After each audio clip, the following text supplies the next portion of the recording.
It's hard to believe, but Shin Megami Tensei V was one of the first Nintendo Switch games revealed back in 2017, and now nearly 5 years later, it's finally here. So, does it live up to the hype after such a long wait, especially since it's been over 5 years since the previous game? Let's find out in our in-depth review. Shin Megami Tensei V is the newest entry in the mainline Shin Megami Tensei series developed by Atlus. It's an RPG set in post-apocalyptic Tokyo where you will meet and battle many different demons and mythological figures throughout the story. It keeps the turn-based combat and the dark storytelling that the series is known for, but this time it showcases some truly beautiful HD visuals, which only adds to the appeal of this game.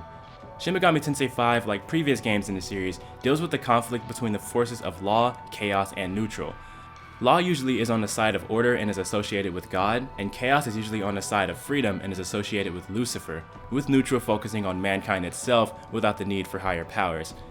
The world is generally in a state where it needs to be recreated or changed drastically, and depending on which side the player chooses, the fate of the world will be decided.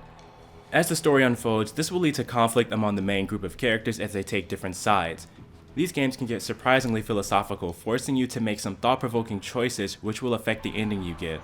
I don't want to spoil much about the story, but the basic premise is that after a tunnel collapses on you, you find yourself in a strange version of Tokyo, known as the Netherworld, that's filled with demons.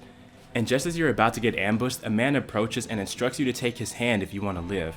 This results in both characters merging into one and becoming a being known as a Nahobino. As you make your way through the Netherworld, you end up on a mission to meet up with your classmates who have also been dragged in as well. There's a lot more that happens with some really cool revelations just a couple of hours in, but I'll let you experience those on your own. I found the story to be really gripping and it kept me wanting to progress to see what happened next. Part of that is because of the compelling cast you'll meet along the way, both humans and demons alike. And not only do they play a very important role in the story, but they also are really well designed too, with characters such as Yuzuru, Ichiro, Tao, and more, all looking extremely sharp, especially in the cutscenes. Although they wear their normal school outfits, they put their own unique spin on it that's striking. The Netherworld is the single most impressive aspect of this game to me. It's a series of separate large open areas where you can explore and find demons of all shapes, sizes, and mythologies. There are over 200 demons to find, collect, and battle alongside with tons of variety in designs. It's not a safe environment though, as demons are just about everywhere and can come from any direction. Some will attack if they spot you, but others just mind their own business. Some may even have requests for you to complete, or give you a bit of history of the world and what happened leading up to what you see now. But one of the coolest things is how the demons accurately scale in the overworld, which means you'll be finding demons that are literally mountain-sized, along with demons that are really tiny. It's awesome to see the demons this way, and it makes the world feel that much more believable. And not only does everything look amazing, but they also added in a lot of little details that help ground the protagonist in the world. Things like how the Nahobino leaves footprints when he walks, or how he scoops up the sand when he sprints and quickly does a 180. One of my favorite details is how the protagonist looks at demons when passing by, and it's not a simple head turn animation either. He's completely fixated on it as he walks past and continues to look back for a bit until he's further away. On the topic of demons, the battle animations are especially great now too thanks to the move to 3D unlike SMT4's 2D system. Some demons have access to unique skills that only they can use, and this is where they shine in battle. They look incredible. There is so much variety in these animations that I never want to skip them. And this is one of my favorite aspects of battling in this game, and those new higher quality models show off the animations perfectly. I even love how his gait changes when running downhill, or how he'll slide down a steep incline. Also, his running animation. Is there anything else I even need to say? All of these details add to his personality, and his fast movement makes the basic traversal in this game a ton of fun. There just was a lot of love put into the little things, and I can't help but notice them constantly while playing. Speaking of movement, a terminal called Leyline Fount acts as the game's fast travel system, letting you teleport between different areas of the Netherworld. With this Leyline Fount, you can access the Chronicle Deeds to save your game, Leyline Crossing, which once again is for choosing where you want to go on the map, Cadaver's Hollow, which is the item shop, World of Shadows, where you fuse demons, more on that later, and Recovery, where you can pay Maka to heal your party. It makes the task of exploring this world so much easier, and without it, it'd be a pain to have to run back and forth all the time. However, if you decide to do a little bit of exploring, you'll find some really cool stuff. SMT5 rewards you for looking around every nook and cranny of the world. You can find vending machines that give you relics which you can sell at Cadaver's Hollow. You might find items that give you the essence of demonic power, little creatures called Mimon which will give you glory points, more on that later, and little orbs scattered around that will recover MP and HP as well as your Magatsuhi gauge. All of these collectibles gave me a reason to explore the world, which I enjoyed, and whenever I got stuck on a tough enemy or felt like I was underleveled for the area that I was in, I did some looking around to find what I needed in order to strengthen my party. Between the detailed ruins of this post-apocalyptic world, the eerie music that accompanies it, and the sounds of nearby demons, it all adds to the atmosphere and gives you a real sense of danger when exploring the environment. I also found the UI design to be smart and straightforward. It borrows some assets from Tokyo Mirage Sessions, which is good because I'm a fan of the way it looks here. While exploring, you can always see the current status of your party, things like HP, MP, level, and even what race of demon they are. And this is convenient. It has a nice look, and that extends to the battle UI as well. And that's a good thing, as you'll be spending a lot of time battling. Buffs, debuffs, and status effects show up here, as well as your Magatsuhi meter. Your commands are laid out on the left, and you can see your enemy's affinities before attacking. SMT5 also sees the return of the press turn system from previous games in the series, which allows you to strategically plan out your attack. The system revolves around hitting enemies with elements that they're weak to, such as fire, ice, light, dark, electric, or wind, or getting critical hits. Doing so will make your current turn icon flash, and when this happens, your party gets another chance to act. That means that you can theoretically double your turn count and have your party of 4 perform up to 8 actions if you hit weaknesses or get critical hits on every turn. But if you hit an enemy with an element that they nullify, or if you miss an attack, you'll lose a turn instead. And if you hit an enemy with an attack that they reflect, you'll lose all of your turns. All of this applies to the enemy as well, so that's why it's important to have the right demons in your party, especially for bosses. If you find yourself unable to beat a boss with a turn that never seems to end, you may want to reassess your team and see if you have demons that are weak to the elements that the enemy keeps using. You'd be surprised at how much of a difference swapping out just 1 or 2 demons can make in a fight. Sometimes you have to grind, but if you can't get past a tough enemy, grinding isn't always the answer. It's just a matter of having a better team setup.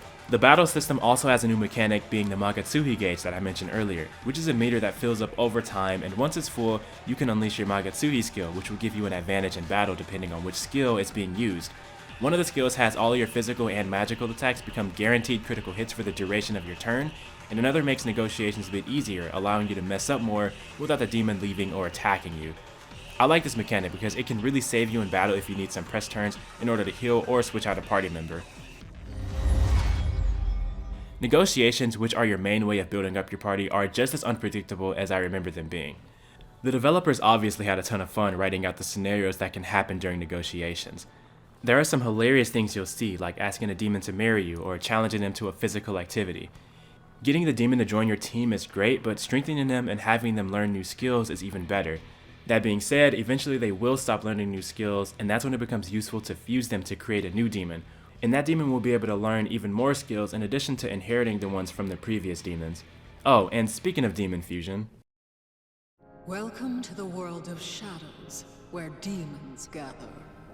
I guess Mito is taking a break because Sophia is the new ruler of the world of shadows. Here, you can fuse demons together to create new allies that inherit their skills and become stronger. This is an integral part of the Shin Megami Tensei series and is one of the best ways to customize your party, as well as move forward with creating strong demons. However, there is a new system in this game called Essence Fusion. Sometimes after your demons level up, defeating enemies or negotiating with one that you already have on your team, you'll receive their essence, which is their power, that you can fuse onto yourself or to other demons in your stock. It's a pretty painless way to transfer skills to yourself and upgrade your offensive and defensive capabilities. You can also change your affinity from the demon's essence as well, but that only applies to yourself. This basically takes the place of equipping gear in SMT4 and the Magatama system in Nocturne, and I love it. It's extremely useful to customize your character however you want. The moon cycle has also returned from Nocturne, and it once again affects demon negotiations, but it also affects the world of shadows. During full moons, fusion accidents are more likely to occur, which can work in your favor or against, so be sure to save often. You can also learn miracles by spending glory points, which basically unlocks more features for you to take advantage of. For example, you can increase your demon stock or the amount of skill slots that you and your demons have. Or you can increase your skill potential for a specific element, which will lower the MP cost of that spell as well as increase the damage output. This is comparable to the app point system in Shin Megami Tensei IV, where after leveling up you are assigned some points to unlock apps that allow you to access more of the game's features. And this is the best part of SMT5. It takes a lot of mechanics from the previous games and makes use of them here. In fact, it's a perfect fusion of the two games. There's so much customization, which leads to a better and more personal gameplay experience, and that fusion of both games goes even further than just the mechanics. SMT4 had a dystopian feel to its world, helped by the gritty environment and metallic sounding soundtrack.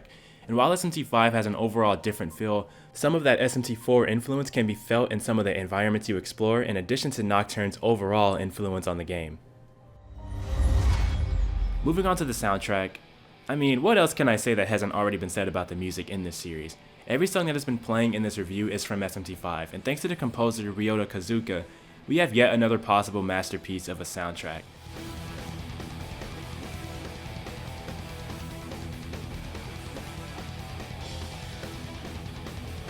There are tons of different battle themes to listen to, and they're all really good and have that signature style established in SMT4. There's a wide range of music too. Yeah, you've got the high energy battle music, but there's also chill and relaxing tracks as well as somber tracks that add to the dire situations you'll face. I also love how the music is dynamic as well. Certain areas of the map that you explore will have either a high energy or low energy version of the song playing. It's yet another element that helps immerse you within this world. And while I'm talking about the audio, I played with the English dub. SMT5 has a great English cast, some of which you'll recognize from other games, and they all really shine here too. Alright. So word on the street is a bunch of monsters have been seen hanging around this tunnel. Yow! Sheesh! Ceiling's pretty low. The English voice acting is great overall, but at launch you will have the option to switch to the Japanese dub if you prefer that in your JRPGs. Shin Megami Tensei V is a decently lengthy game with a ton of things to find, side quests to complete, demons to collect, and places to explore. An average playthrough should take anywhere from 60 to 70 hours to complete, and a completionist playthrough can likely last up to 100 hours. So, even with the 4-year wait, this game lived up to my expectations, and I expect it will for other longtime fans of the series. But as a largely standalone story, it's a great starting point for those new to the series too.